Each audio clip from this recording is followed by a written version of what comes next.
Prepárense para una revelación que desafiará todo lo que creían saber sobre la Luna. Lo que los astronautas del Apolo nos contaron no era una mentira intencionada, sino una verdad incompleta. Y la misión Artemisa 2 acaba de exponerla. Durante décadas, los hombres que orbitaron y caminaron sobre la superficie lunar regresaron y describieron, con el lenguaje cuidadoso y medido de los pilotos militares, un mundo gris y sin vida. Una pieza de museo, geológicamente sencilla, completamente comprendida. Los datos los respaldaban. Miles de fotografías, análisis espectrales, escaneos topográficos, todo apuntando a la misma conclusión. La Luna es un lugar tranquilo y predecible, donde nada ha ocurrido en 3.000 millones de años, y nada ocurrirá en 3.000 millones más. No estaban mintiendo a propósito. Repetían lo que sus instrumentos les decían, lo que la cultura del programa esperaba que dijeran, y lo que 50 años de orbitadores robóticos parecían confirmar. Pero el 6 de abril de 2026, 4 astronautas volaron a unos 437 kilómetros de la superficie a bordo de la nave espacial Orión e inmediatamente comenzaron a ver cosas que no encajaban. Colores que no deberían haber estado allí. Una topografía que las fotografías no habían logrado transmitir por completo. Destellos de luz en la superficie oscura que hicieron gritar literalmente a los científicos en Houston.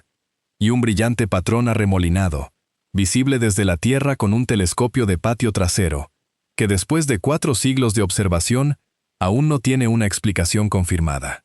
La tripulación de Artemisa 2 no solo voló alrededor de la Luna, la sorprendió en una mentira que todas las misiones anteriores habían pasado por alto.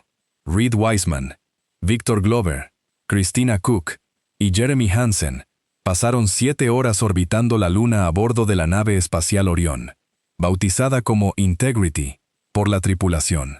Llevaban una flota de cámaras Nikon, un par de gafas de eclipse y aproximadamente 2 años de entrenamiento geológico, cortesía de David Kring, un científico planetario que había pasado décadas estudiando la superficie lunar a partir de fotografías.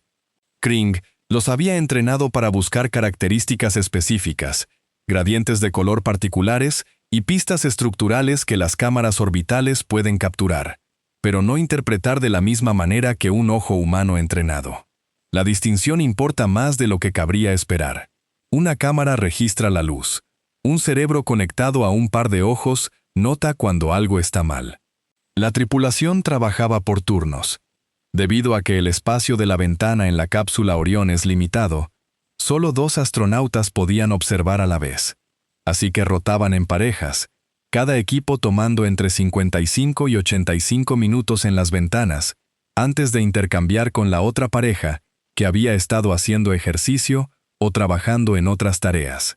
Utilizaban cubiertas para cámaras, esencialmente cortinas negras con orificios para la lente, para evitar que la luz de la cabina se reflejara en los cristales de las ventanas y contaminara sus fotografías. Fue un trabajo meticuloso y poco glamuroso, del tipo que no genera titulares, pero que determina si la ciencia es utilizable. Uno de los primeros objetivos en su lista de observación fue la Cuenca Oriental. Si no han oído hablar de ella, es porque se encuentra justo en el límite entre la cara cercana y la cara oculta de la Luna, en una posición donde es casi imposible verla claramente desde la Tierra. Los astronautas del Apolo vislumbraron su borde exterior, fragmentos de una estructura anular demasiado grande para abarcarla desde sus trayectorias de vuelo. Ningún ser humano había visto la cuenca completa. Oriental tiene casi 0.6 kilómetros de diámetro. Se formó hace 3.8 mil millones de años, cuando algo masivo, probablemente un asteroide de varias decenas de kilómetros de ancho, impactó la superficie lunar con suficiente energía como para licuar rocas a cientos de kilómetros de profundidad. El impacto perforó la corteza y creó una cuenca de múltiples anillos tan geométricamente precisa que los científicos la han llamado el Gran Cañón de la Luna. Desde la órbita, los anillos montañosos concéntricos parecen una diana marcada en piedra. Wiseman describió el anillo más interno, la estructura anular que define el centro de la cuenca, como un par de labios o un beso en la cara oculta de la luna. Luego, se detuvo y se corrigió. Era mucho más circular de lo que recordaba de las imágenes de entrenamiento. La sección norte era más ancha y oscura. La sección sur era más clara. Las proporciones, la simetría, la escala misma, nada de ello se traducía correctamente de fotografías planas a la realidad tridimensional vista a través de una ventana a 6.437 kilómetros. Este fue un problema recurrente durante todo el sobrevuelo. Hansen, el astronauta canadiense, lo expresó de la manera más directa después de la misión. Lo que más le sorprendió fue la tridimensionalidad de la Luna. En papel, en pantallas, en cada simulación que habían realizado, la superficie parecía lo que técnicamente es: una esfera cubierta de cráteres. En persona, desde el punto de vista de una nave espacial moviéndose por el espacio lunar, los cambios de elevación impactaban de manera diferente. Kring, escuchando desde la sala de evaluación científica en el Centro Espacial Johnson en Houston, había intentado durante años comunicar este punto exacto. Las diferencias de elevación cerca del polo sur de la Luna son mayores que la altura del monte Everest en la Tierra. Las imágenes planas en pantallas planas no pueden transmitir eso. Pudo escuchar a Victor Glover finalmente entenderlo. Glover, por su parte, no podía dejar de hablar del Terminador, no la película. El Terminador es la línea que divide la mitad iluminada de la Luna de la mitad en sombra, el límite entre el día y la noche lunares. A lo largo de esa línea, la luz solar incide en la superficie con un ángulo tan bajo que cada protuberancia, cada cresta, cada borde de cráter proyecta una sombra 10 o 20 veces su propia altura.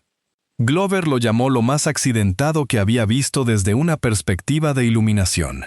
Describió islas de luz rodeadas de valles que parecían agujeros negros, zonas de terreno tan profundamente sombreadas que parecían faltar por completo en la superficie.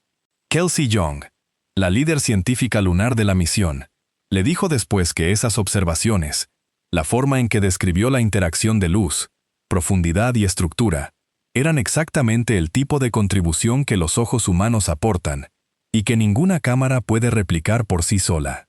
La razón se reduce a cómo funciona la observación entrenada. Una cámara captura la luz reflejada en longitudes de onda fijas. Registra el brillo y el color dentro de los límites de su sensor. Un cerebro humano conectado a ojos que han pasado meses aprendiendo cómo se ven minerales específicos bajo condiciones de iluminación específicas, hace algo fundamentalmente diferente. Compara. Nota cuando un tono de marrón se desplaza ligeramente hacia el azul en una sección de la pared de un cráter. Registra que el suelo de una cuenca tiene un matiz diferente al del borde. Capta gradientes sutiles que un sensor digital registra como ruido. Young explicó la diferencia con una analogía de arenero. Si se ilumina directamente un arenero con una linterna, se verá el color de la arena. Si se mueve la linterna hacia un lado, se pierde el color por completo, pero ahora se pueden ver cada ondulación y cresta en la superficie.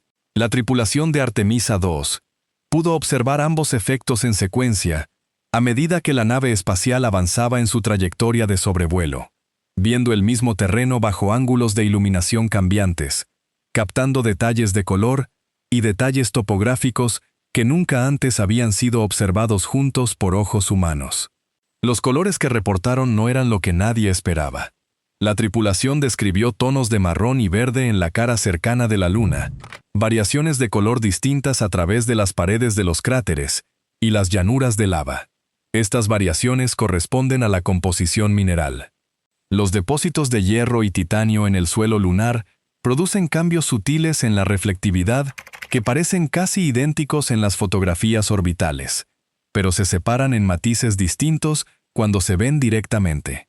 Los astronautas, en efecto, estaban realizando trabajo de campo geológico desde 6.437 kilómetros de altura, detectando límites minerales que los orbitadores habían insinuado, pero nunca confirmado con este nivel de granularidad.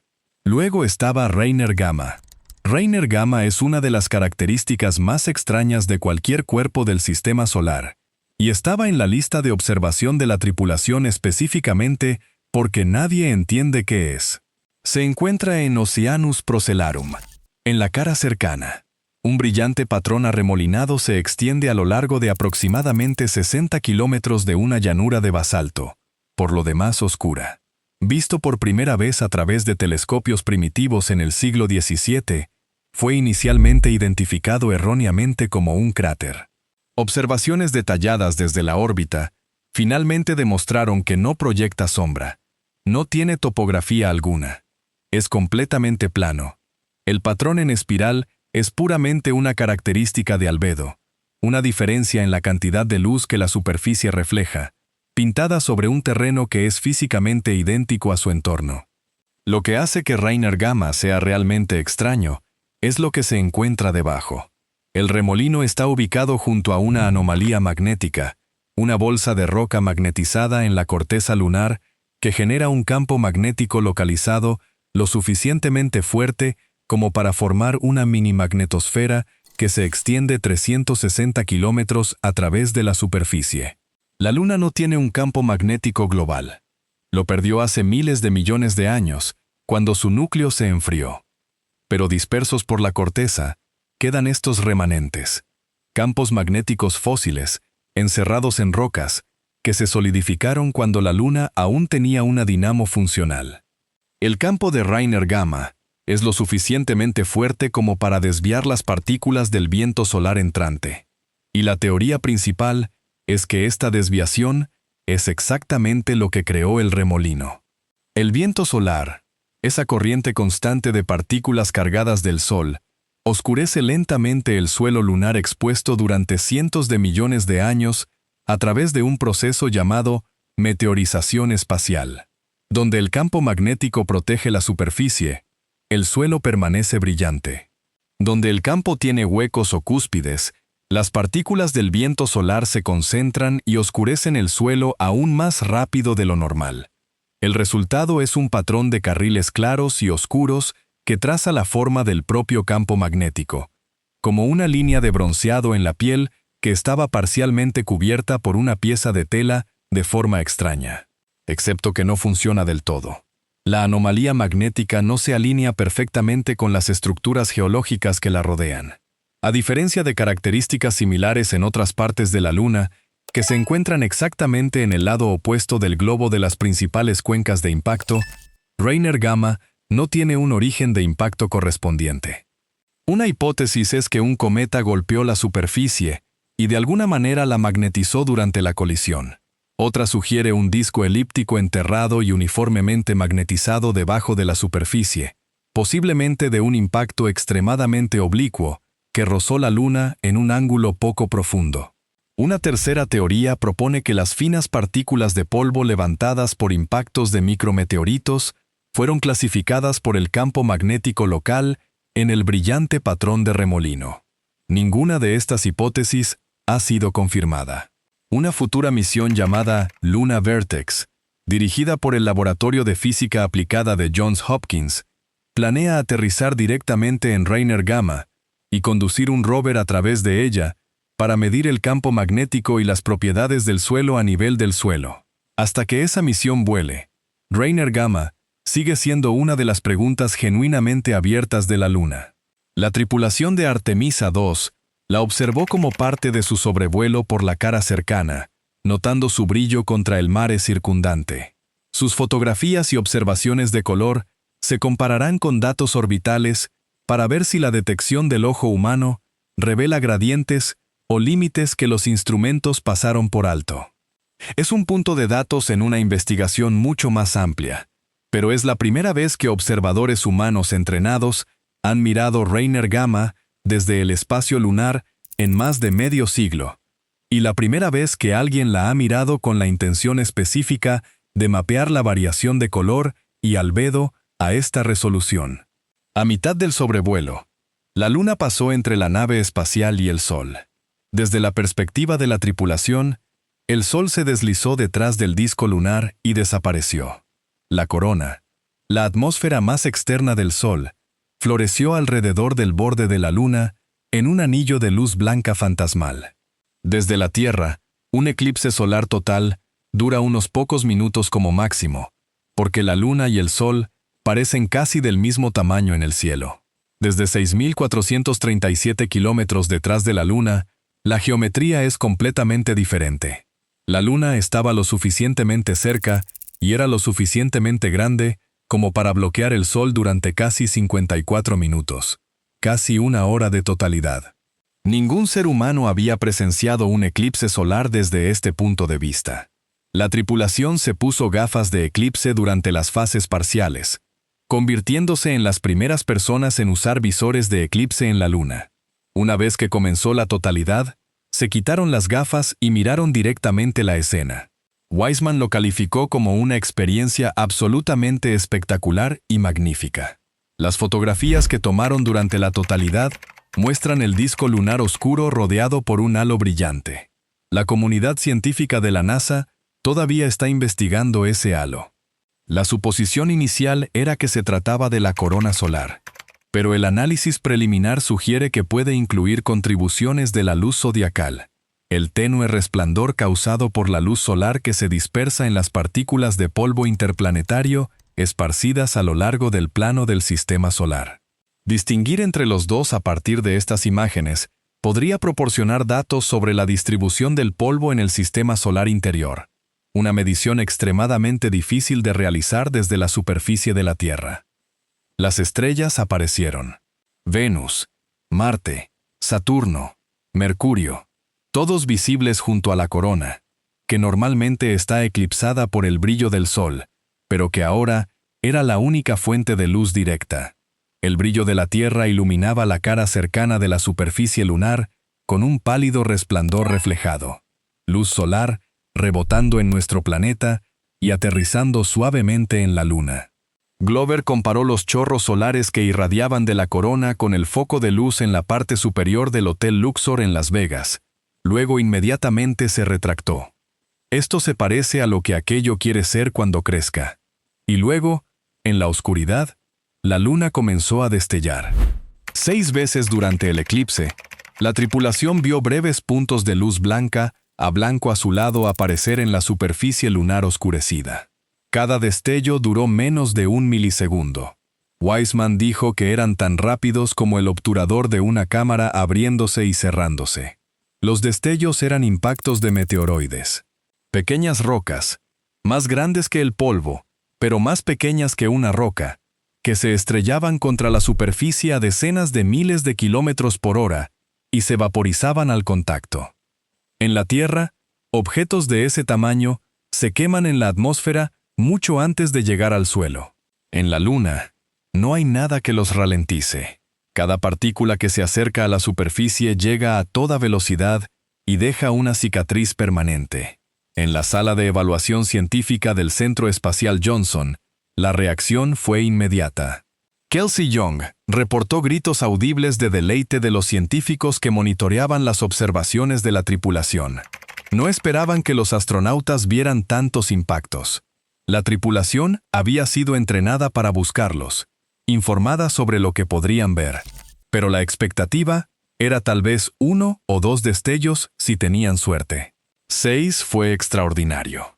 Jenny Gibbons, la astronauta de respaldo de la misión, dijo a los periodistas que los destellos de impacto son algo que no hemos presenciado a menudo, y que 4 o 5 avistamientos fueron sobresalientes para una sola ventana de observación. Las implicaciones son prácticas, no solo científicas.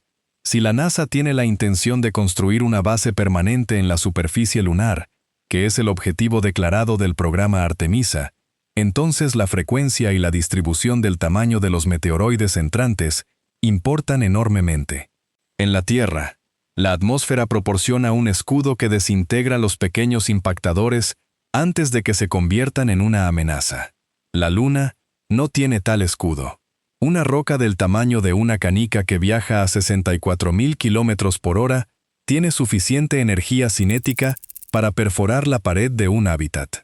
Peter Schultz, profesor de ciencias geológicas en la Universidad de Brown, dijo después de la misión que las observaciones de Artemisa 2 muestran que el flujo diario de meteoros debe ser monitoreado más de cerca antes de que se establezca una base lunar.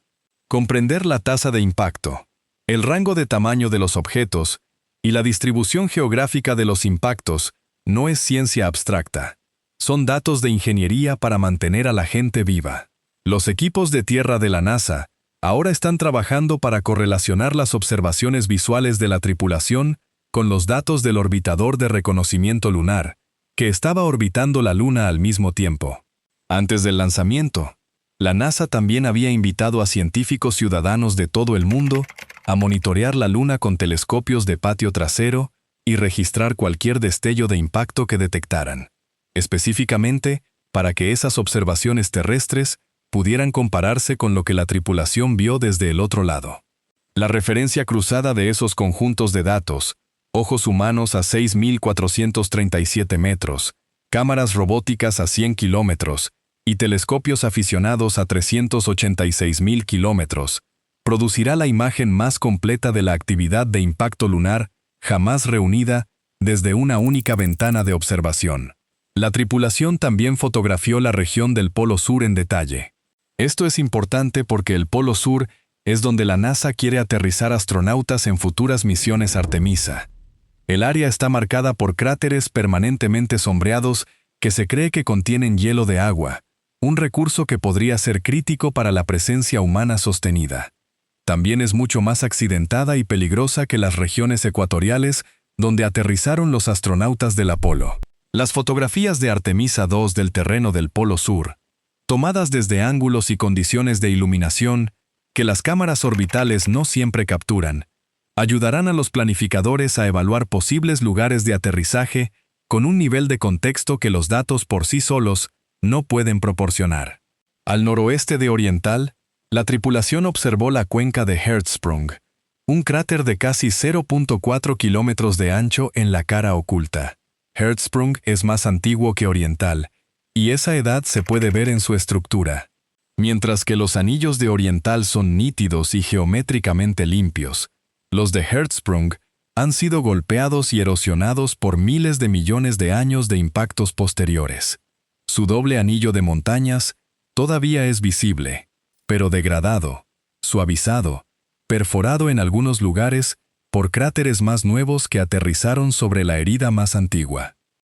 Al comparar las dos cuencas una al lado de la otra, observando una joven y bien conservada y la otra antigua y maltratada, los científicos pueden comenzar a reconstruir cómo evolucionan las características lunares a escalas de tiempo geológicas.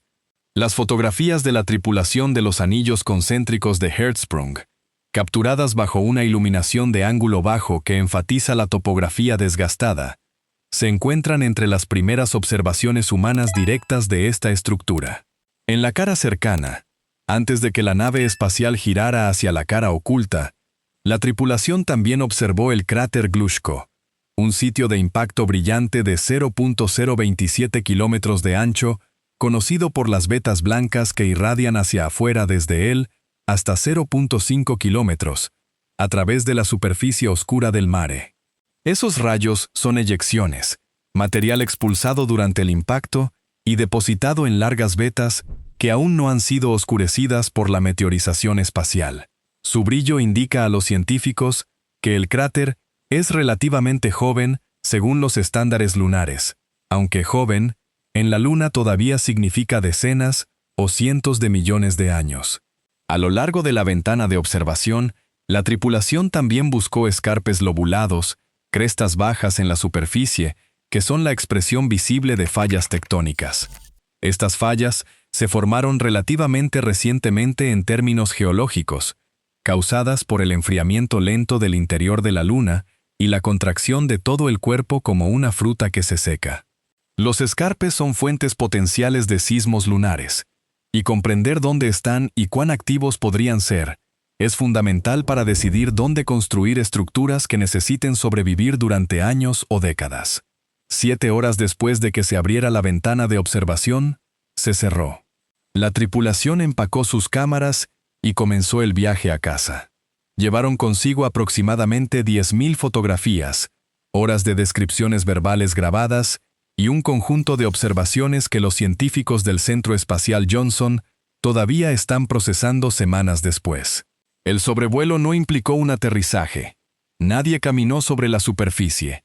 Nadie recogió una roca. Nadie plantó una bandera.